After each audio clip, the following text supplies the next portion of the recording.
Hi students, so my name is Ravan Kumar. So in the previous lecture we discussed basics of indirect tax. Then coming to the next lecture, taxable event under GST. So first of all, what is meant by taxable event? So taxable event is nothing but the activity which create tax liability to the government is said to be a taxable event. So the activity based on which tax liability is created is called as taxable event. So, in case of previous indirect taxes, coming to the excise duty, manufacturing of the goods in India, coming to the service tax, provision of the services, coming to the customs duty, imports and export of good, VAT, intrastate supply of good, and coming to the CST, interstate supply of good. So, for every indirect tax, there is a taxable event. So, in the same way, coming to the GST, the taxable event is nothing but what? Supply of goods or services for both. So, supply of goods or services or both is said to be a what? Taxable event. So, in this chapter, we are going to discuss what is meant by supply, and that is covered under section 7 of the CGST Act 2017.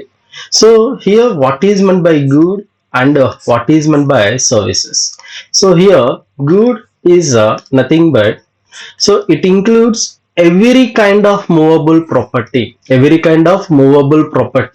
and actionable claims, growing crops, grass, things attached to or forming part of the land, which are agreed to be severed before supply or under any contractual supply. But it does not include money and security.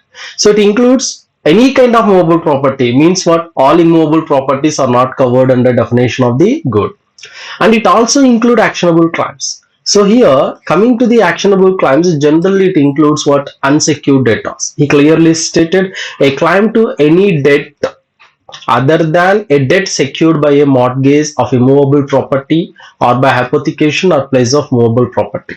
So simply said, debt other than secured debt, nothing but unsecured debt, is covered under actionable claim, and it also include lottery ticket betting and gambling.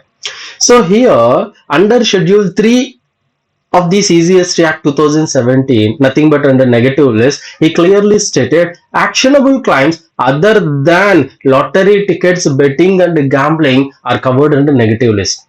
Means, so in case of actionable claims, two ways are there. One is unsecured debtors and another one is lottery tickets, betting and gambling. Except these, the remaining are covered under Schedule 3. So that is nothing but under negative list. So this is only under the definition of the good. And it includes growing crop, grass or things attached to or forming part of the land which are agreed to be severed before supply or under any contract of supply. So like fruits or vegetables, these are all covered under definition of the good, and this does not include money and security. Then coming to the services. So services means anything other than good, money and security. Anything other than good, money and security. Nothing but providing the education is said to be a service. Hospitality is said to be a service.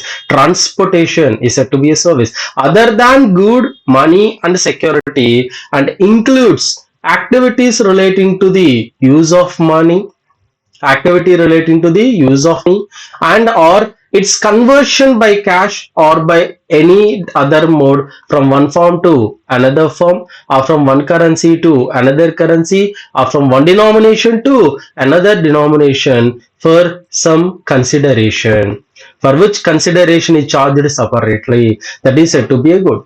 So activities relating to the use of money. So generally, so if you observe the trading and profit and loss account, so all elements debited to the trading and P&L are nothing but what? Expenses.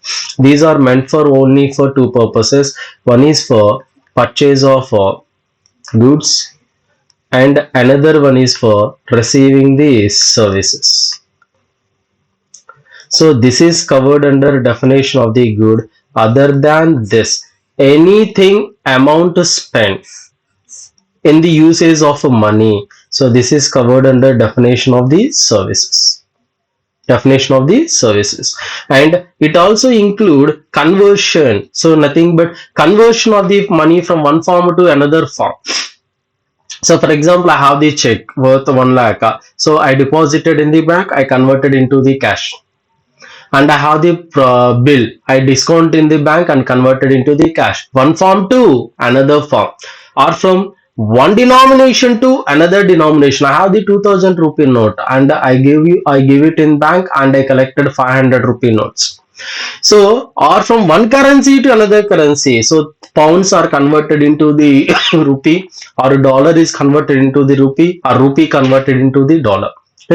So, it also include conversion by cash or by any other mode from one form to another form, or from one currency to another currency, or from one denomination to another denomination, provided where extra consideration is charged. And transactions in money not liable for payment of GST. So transactions in money means what? So for example, I give the 2000 rupee note and I collected 500 rupee note. There is no separate extra money, extra charges are collected. So that is treated as transaction in money and is not said to be a service and is not liable for payment of GST. And principal amount deposited in or withdrawal from the bank, and advancing a repayment of principal sum on loan to someone. So these are all covered under transactions in money. So that is what is meant by good or services. Then coming to the section 7, nothing but what is meant by supply. What is meant by supply? So supply includes what? Supply includes, so there are section 7.1a and 7.1b and 7.1c along with schedule 1, 7.2 along with schedule 3, and also include deemed supply 7.1a along with schedule 2. So these are the sections we are going to discuss. So then first one is supply includes what? It includes all forms of supply of goods, all forms of supply of goods or services or both, such as sale, transfer, barter, exchange, license, rental, lease or disposal, made or agreed to be made for consideration by a taxable person either in the course or in furtherance of the business is said to be our supply. So supply includes all forms of supply of goods or services or both. So if anything made other than good or services, then that is not covered under definition of supply. And it includes so sale, transfer, barter, exchange, license, rental, lease or disposal made or agreed to be made for consideration. So if you promise to supply the good in future, that is also said to be a supply. So if any transaction made without consideration is not covered under the definition of supply, and it should be made by a taxable person, and it should be made either in the course or in furtherance of the business. Means if any transaction made for personal purpose, it is not a supply. Okay, so here this includes so 6 elements. Those are called as parameters of the supply. Supply should be of good or services or both. Means if anything other than good or services supplied, those are not covered under definition of supply. Nothing but money and securities. Transactions run to money and security. And supply should be made for consideration. If any supply made without consideration is not covered, and exception is there, that is covered under Schedule 1 of the CGST Act 2017. The transactions which are covered under Schedule 1 made without consideration are also treated as a supply. Supply should be made either in the course or in furtherance of the business. Means the supply should be made for business purpose only. If any transaction made for personal purpose, that is not covered under definition of the supply. But there is an exception, that is nothing but what? Importation of services for consideration, whether or not in the course or in furtherance of the business. And supply should be of taxable supply. And it means, so if any non-taxable supply is made, like supply of alcohol meant for human consumption, supply of petroleum products, 5 petroleum products are there: petrol, diesel, ATF, and motor spirit and natural gas. So these are at present not covered under purview of GST, and the supply is said to be a non-taxable supply.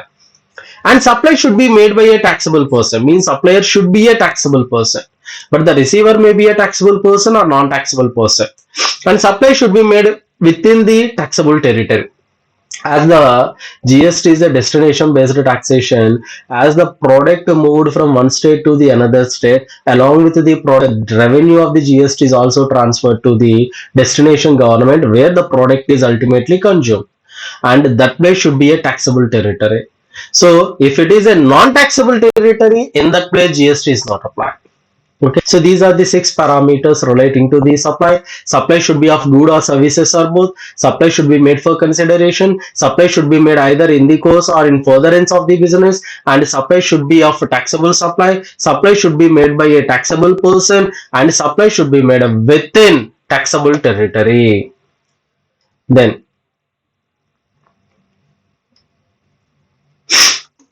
next, so then coming to the supply without consideration, that is covered under what? Schedule 1. Actually before that, another point is there, nothing but what? Importation of a service.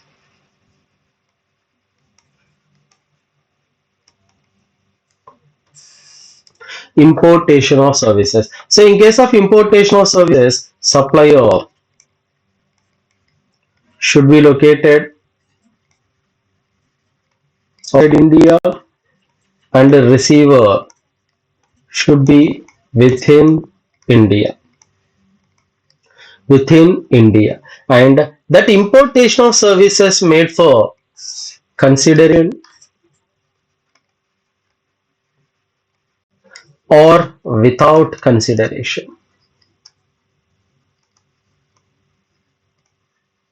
If it is made for consideration, so whether it is meant for business purpose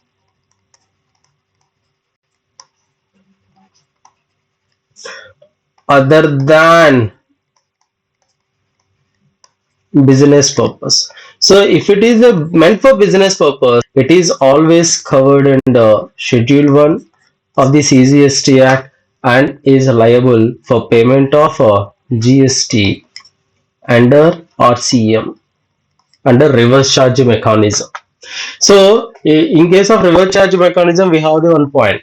If the supply made by a person located in non-taxable territory to the person located in taxable territory, the transaction is covered under reverse charge mechanism and is liable for payment of GST in the hands of receiver.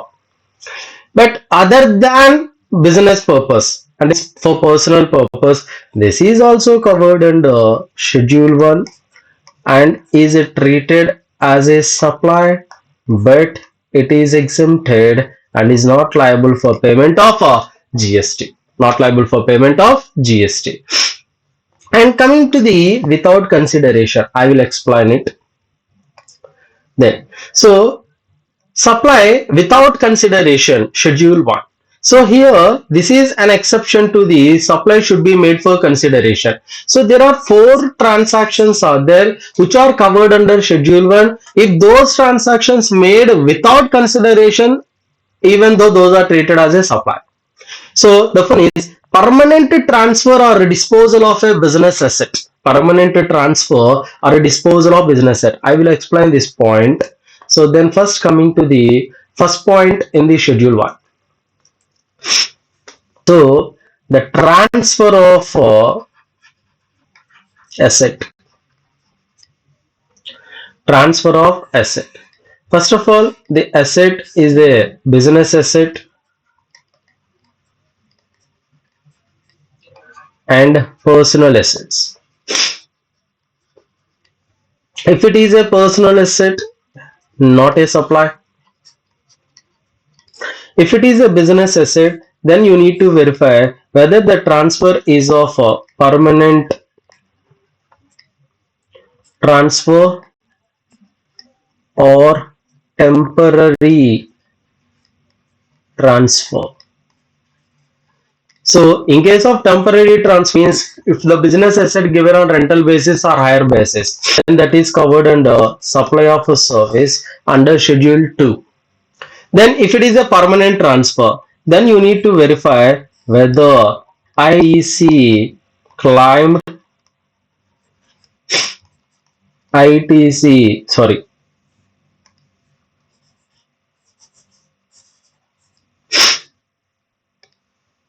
whether it is made for consideration and without consideration. For consideration and without consideration. For consideration is it treated as a sale and is covered under definition of the supply section 7(1)(a). And if it is made without consideration, then you need to check whether ITC claimed, ITC not claimed. If the ITC not claimed is not covered under schedule 1 and is not a supply, if the ITC claimed that is covered under schedule 1 of the CGST Act 2017 and that is treated as a supply and is liable for payment of what? GST.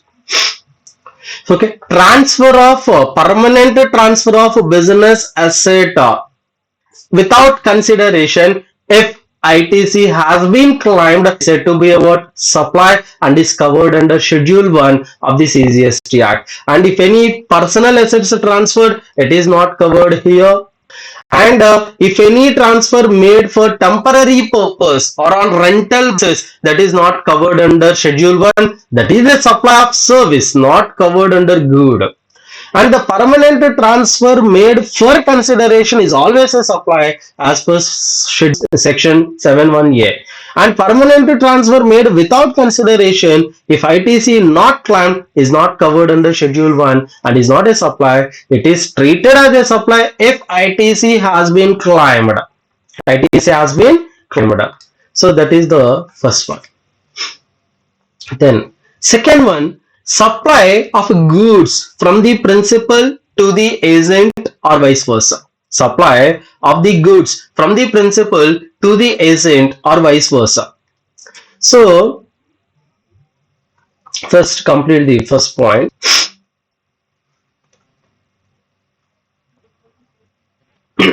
So permanent transfer of sale of business assets on which ITC has been availed will be treated as supply even if it is made without consideration.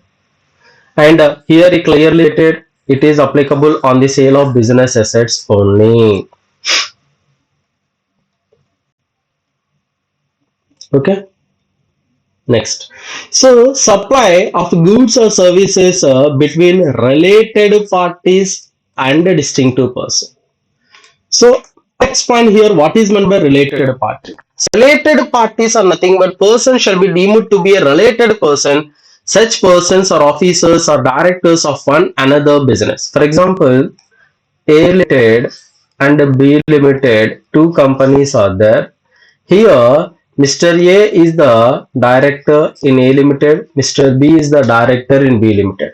A appointed as officer in a B Limited, B appointed as an officer in A Limited, then A Limited and B Limited are treated as a related persons. Then, say such persons are legally recognized partners in a business. Both are legal partners in a business, and such persons are employer and employee related transactions. Employer and employee related transactions. So, employer and employee. Employer and employee. So if services provided by employee to the employer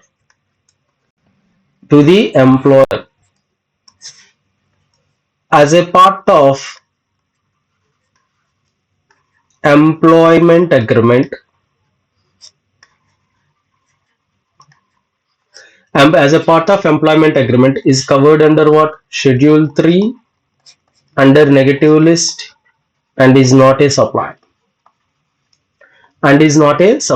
So here services provided by employee to the employer as a part of employment agreement. As a part of employment agreement is nothing but it include contract labor and daily labor, seasonal labor, etc. And if any services provided beyond the employment agreement,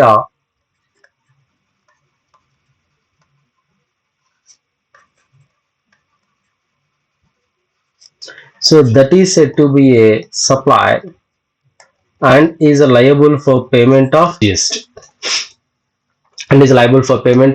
For example, Mr. A is the managing director of a company, and company A Limited. A Limited took the loan from the bank. Then Mr. A provide the guarantee on behalf of the company to the banker. Then A Limited provide some percentage of loan as a commission to the Mr. A. So that commission is said to be a supply and is liable for payment of GST. And here, as a part of an employment agreement, general as a part of employment agreement, what they get? So salary, perquisites, and allowances, these are all covered under Schedule 3 and is not a supply and is not liable for payment of GST. That is the first one. And second one, services provided by employer to the employee. Services provided by employer to the employee. So these are covered under related party transactions.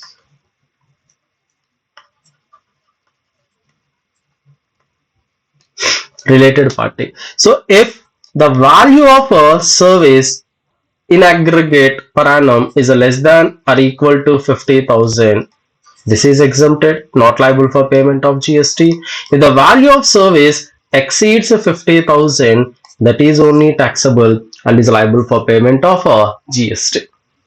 So the services provided by employer to the employee, in that case only those are treated as related party transaction. If the services provided by employee to the employer as a part of the employment agreement is not covered under supply, that is covered under Schedule 3 and is not liable. If the services provided by employee to the employer as a part of the beyond the employment agreement is always said to be a supply and is liable for payment of GST. Next, any person directly or indirectly owns, controls, or holds 25% or more. 25% or more of the outstanding voting stock or shares of both of them. For example, Mr. A hold 40% staking in A Limited, 70% staking in B Limited. Here A Limited and B Limited are treated as related party because the common party hold more than 25%. So here these companies are treated as related party. Here what is meant by control is not defined under GST, but generally we consider more than 50%. Nothing but minimum 51% staking is considered. And one of them directly or indirectly control the other. The best example is holding and subsidy relation. And both of them directly or indirectly controlled by third party. Both of them directly or indirectly controlled by third party. And together they directly or indirectly control third party. For example, A Limited acquire so 30% in C Limited and B Limited acquire 40% in C Limited. So here individually A limited and B limited has no control over C limited, but they combinedly they have the staking of 70%, more than 51. So they more than 50%. So they have the control over C limited. So A limited and B limited are treated as what? Related parties. They are the member of the same family. So what is meant by family? Family includes what? Spouse, children of the person, parents, grandparents, brothers, sisters of the person, if they are wholly or mainly dependent on the said person. Okay, that is what is meant by family. The person includes legal persons and person who are associated in the business of one another. In that, one is the sole agent, sole agent, or sole distributor, sole consignor. However, described further shall be deemed to be related. Okay, so here is the employer and employee related transaction. So clearly stated, schedule 1 provides that gift not exceeding 50,000 in value in the financial year by the employer to the employee shall not be treated as a supply of goods or services or both, because that is exempted. More than 50 is a taxable and is liable for payment of GST. And then that is what is meant by related party. Then coming to the distinctive persons.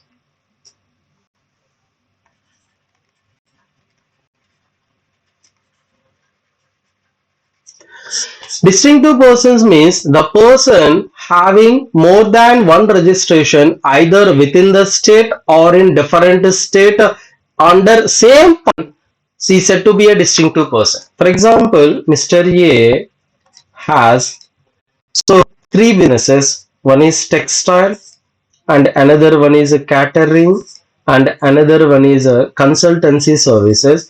He took the license for textile and he took the license for catering, he took the license for consultancy separately, and all are located in AP. So here each registration is treated as a distinctive person to the another.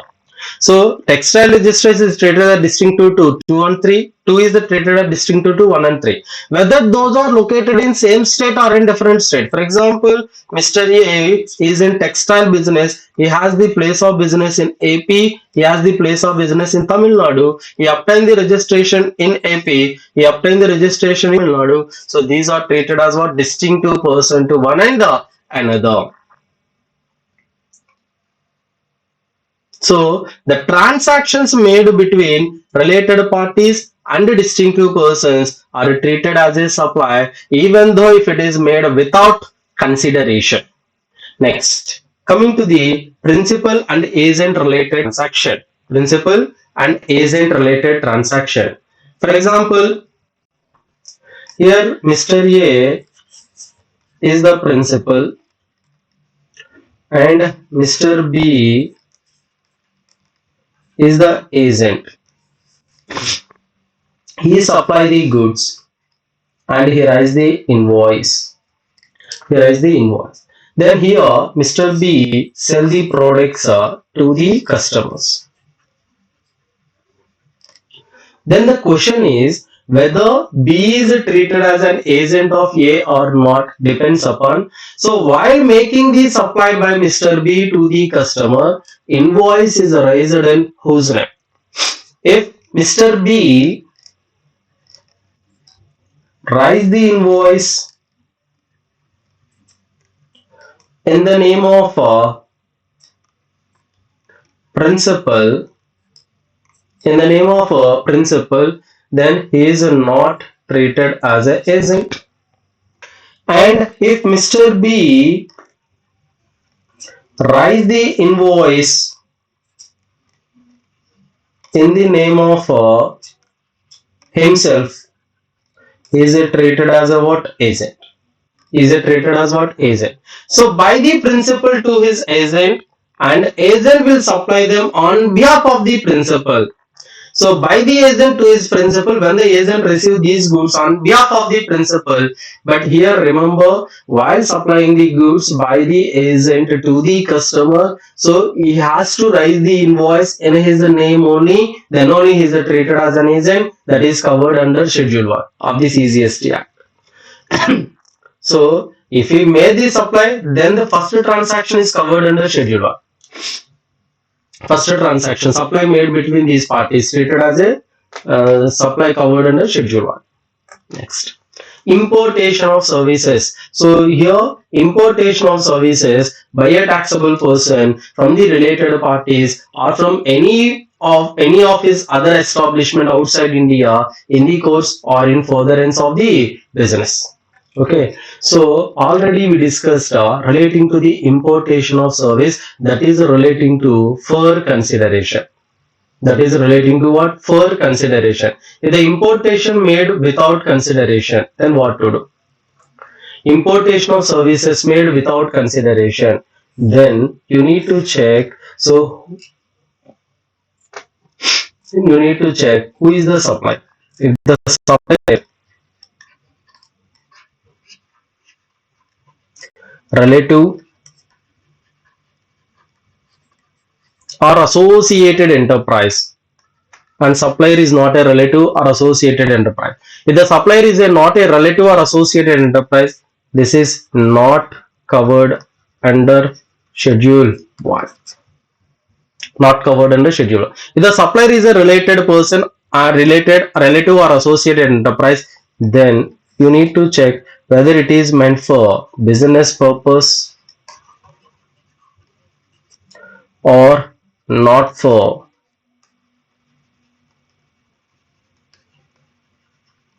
business purpose.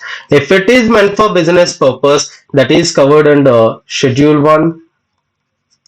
If it is meant for business purpose, that is covered under Schedule 1. If it is not meant for business purpose, this is not covered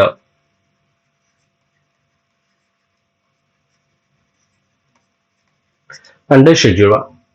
So here, importation of services for consideration, 2 points there.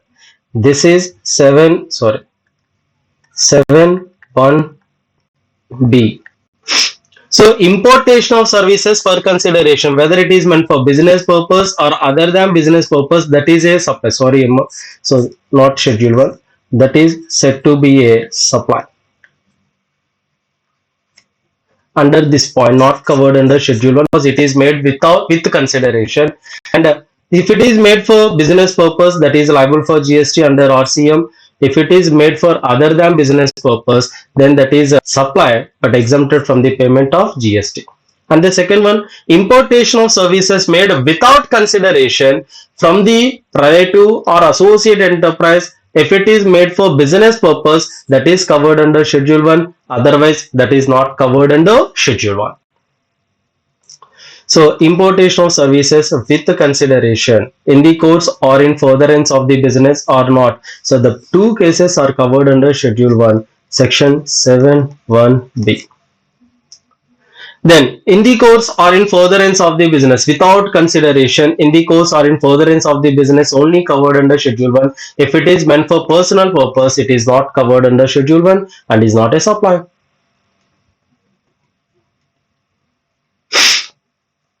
So that is about the Schedule 1. Then coming to the Schedule 2. So Schedule 2 is nothing but, so here some transactions are there which are not treated, which are composite of supply of good as well as supply of services. In that case, we have the confusion regarding how to classify. Then those are notified by the government either as a supply of good or supply of services. That's why those are treated as a deemed supply.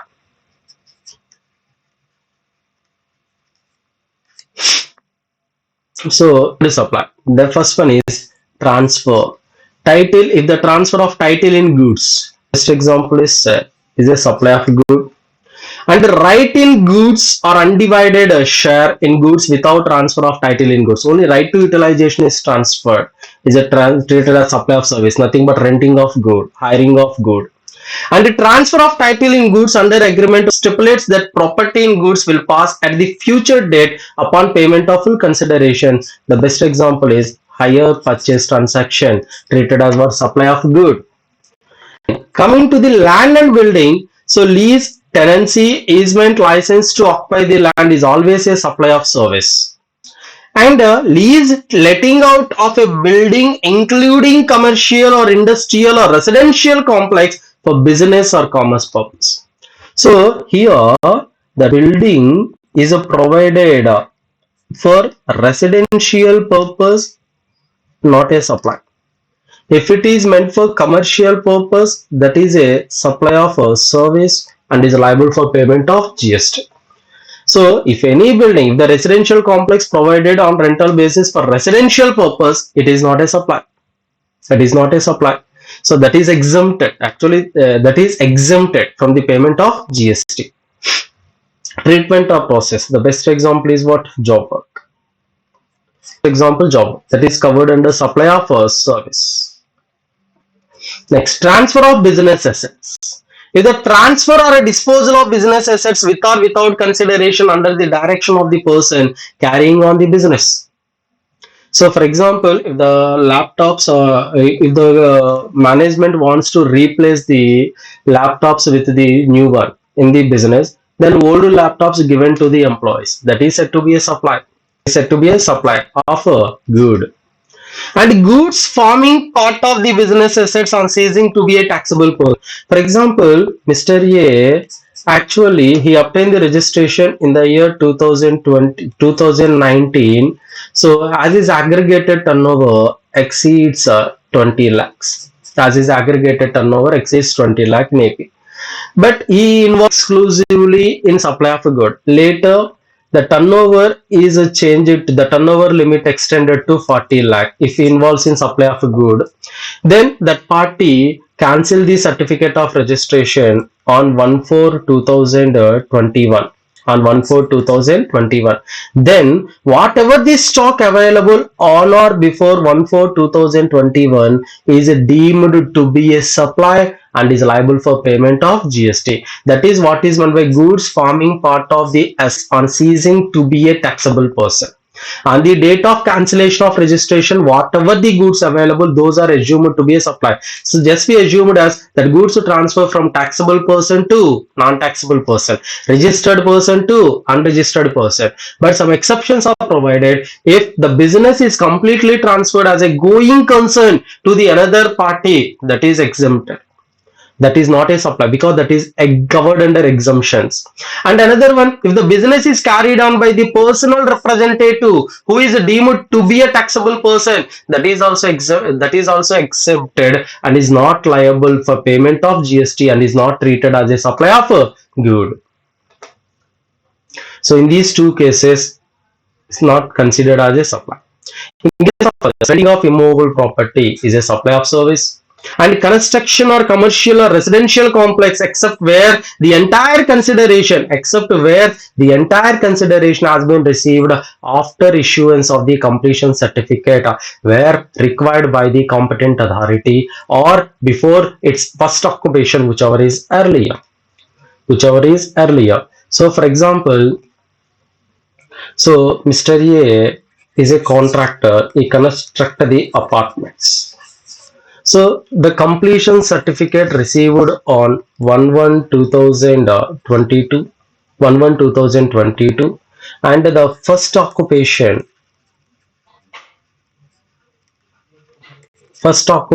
is on, for example, 15/12/2021. 15/12/2021. So whichever is less, 15/12/2021.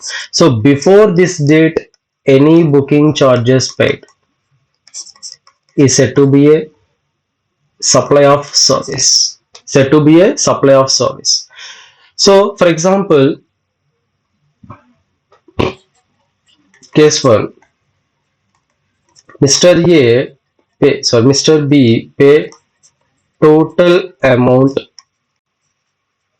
before 15/12/2021. This is supply of service and is liable for payment of GST.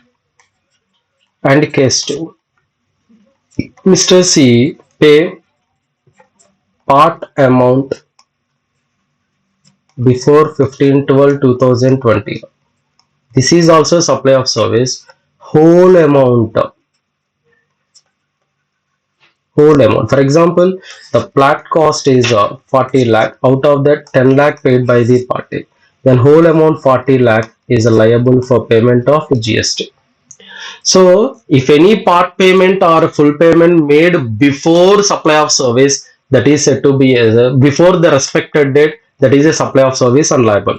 For example, case 3, Mr. D pay total amount after 15/12/2021. This is not a supply and is not liable for payment of GST. Entire consideration should be received after the respected date. Entire consideration should be received after the respected date. So that is the one. Next, temporary transfer or permitting the use or employment of intellectual property rights. Nothing but copyrights. For example, I am the author of a book. I transfer the copyright to the publisher. That is a supply of service. I am the music director. I transfer the copyright to copy the music to the music company. That is a supply of service.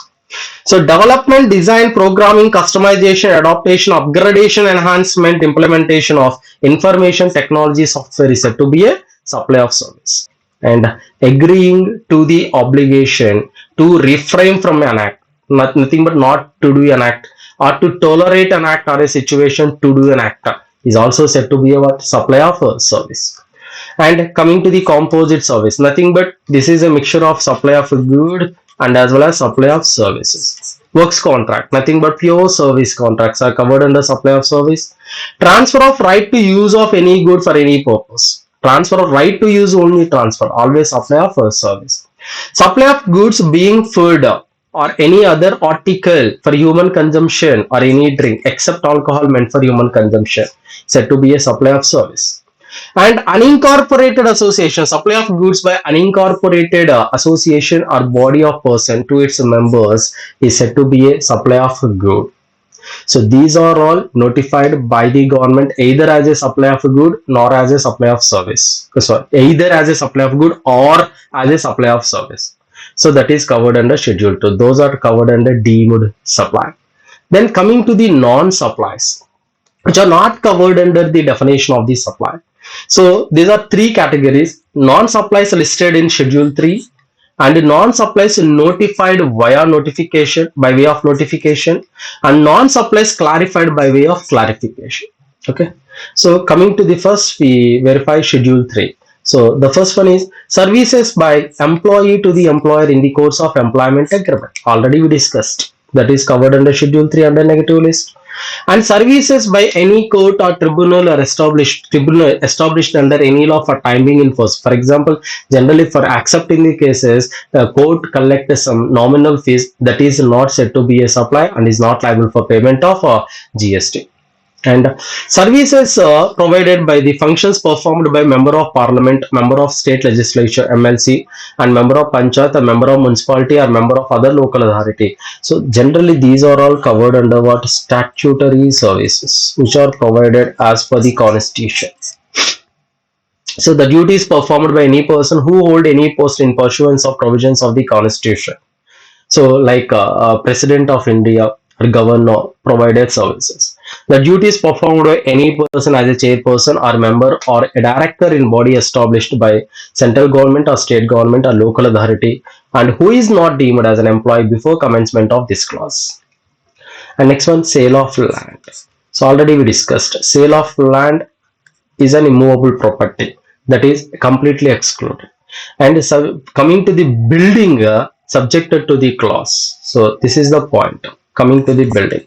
So if the entire consideration received after the earlier date means, so before receiving the completion certificate or date of first occupation, whichever is earlier, after that date, if the total amount received, then that is not a supply. Otherwise, that is a supply. Next, actionable claims. Already we discussed, other than lottery tickets, betting and gambling. Next, services of funeral, burial, crematorium or mortuary services including transportation of deceased, said to be a covered in negative list. Supply of goods from non-taxable territory. So here supplier is located in non-taxable territory and the receiver is also located in non-taxable territory, then those are treated as a outside the purview of GST. So he clearly stated without entering into the goods into India, without entering the goods into India. So like if the goods are transported by China to the USA, if the goods are transported by China to the Sri Lanka, so these are covered under what? Negative list. And supply of warehoused goods to any person before clearance for consumption. So that is nothing but, for example, Mr. A imported goods from the USA and he warehoused goods in customs area in warehouse. He stored that goods in warehouse. When the goods are in warehouse, he received the order from the Mr. C. He received the order from the Mr. C, then he transferred the goods to him, then he cleared the goods. In that way, if the warehoused goods are not cleared for home consumption, supply of warehoused goods to any person before clearance for home consumption is said to be covered under negative list. And supply of goods by consignee to any other person by endorsement of document of title after the goods have been dispatched from the port or origin located outside India but before clearance of home consumption. So that is nothing but, for example, Mr. A. So Mr. A is located in India and Mr. B is located in Japan. He entering into the contract with him for supply of the good. So both are entering into the contract for supply. This is covered under importation. So for example, when he hand over the goods to the vessel authority, when the goods are in transit, he received the order from the Mr. C. Then he transferred the title of the document of title of the goods to the Mr. C, nothing but bill of lading, then intimated to the respected vessel person to transport the goods to Mr. C location. He transported the goods to Mr. C. So this is covered under negative list. The transaction made is said to be a negative list and not liable for payment of GST. So supply of goods by consignee to any other person by endorsement of the document of title of goods after goods have been dispatched from the port or origin located outside India but before clearance of home consumption, that is covered under what? Negative list. Next. So non-supplies notified via notification. As per section 7.3, subjected to the provisions, government may on the recommendation of the council specify by notification some transactions are treated as neither a supply of good nor a supply of services. So here two transactions are notified till the date. The first one is services by way of any activity in respective to the functions entrusted to Panchayat under Article 243G of Constitution or to the municipality under Article 243W of the Constitution. And services by way of alcoholic liquor, grant of alcoholic liquor license by the state government. Generally, any other license sanctioned by the state government is said to be a supply and is taxable under GST, and that is covered under RCM, that business entity liable. But except alcoholic liquor license, this is exempted, not covered under supply, that is covered under non-supplies and not liable for payment of GST. And clarification, the first one is interstate movement of various modes of conveyance between the distinctive persons include, distinctive persons means the persons who obtain the registration under same path through the any mode, trains, bus, trucks, tankers, trailers, vessels, containers, aircraft carrying the goods or passengers, both for what purpose? For repairs and maintenance. Here interstate movement of various modes of conveyance. So here the transportation is exempted, but repairs and maintenance is taxable. Transportation is not a supply, but repairs and maintenance is taxable. So for example, if the interstate movement of various modes is meant for further supply, means supply of respected conveyance that is always treated as a supply and is liable for payment of GST. Same way, interstate movement of rigs, tools, space, and all goods on wheels like cranes. These are also covered under non-supplies and not liable for payment of GST. Not liable for payment of GST. This is about section 7. So, definition of supply. Then, coming to the composite supply and mixed supply. So, that is nothing but what bundled supply. So bundled supply means if the one supply, one element of supply provided along with another element of supply as a package. As a package. Nothing but supply of good with another supply of good, or supply of good with supply of service with another supply of service. So in this way, one element of supply provided along with another element of the supply is said to be a bundled supply if they are provided as a package, and provided if it is bundled naturally, if it is a naturally bundled and one of the supply is principal supply, that is said to be a what? Composite supply. That is said to be a what? Composite supply. So if the package, if the bundle happened naturally and those are not sold individually, for example, you purchase the TV, then you get what? TV remote, warranty, installation services. These are all provided as a package. So those are naturally bundled. That is said to be what? Composite supply. Here one of the feature is nothing but one of the supplies should be a principal supply. The predominant nature of the supply is nothing but what? Purchase of TV. The TV is said to be a principal supply. Then if they are not naturally bundled,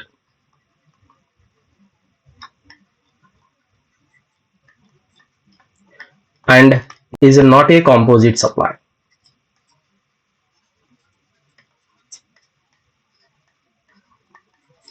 is said to be a what? Supply. So that package is created on seasonal basis, not provided as a part of the business operations regularly.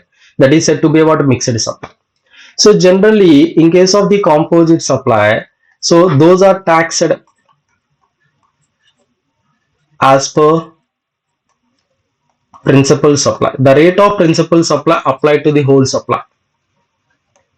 But here, these are taxed based on highest rate of tax among the total package, highest rate of tax. So for example, if one of the product has highest rate of tax at 28%, then 28% is applied. So composite supply GST means supply consists of two or more taxable supply of goods or services which are naturally bundled and supplied together in the ordinary course of business, and one of them is a principal supply. So how they are taxed? Similar to the principal supply. Then mixed supply. So mixed supply means so two or more individual supply of goods or services are made in conjunction with each other for a single price as a package, and supply cannot be classified as a composite supply. How they are taxed? So if they are taxed with highest GST rate of the item in the bundled, we adopt as the GST rate of entire supply. This is what mixed supply. So this is the second chapter about taxable supply under GST. Taxable supply under GST.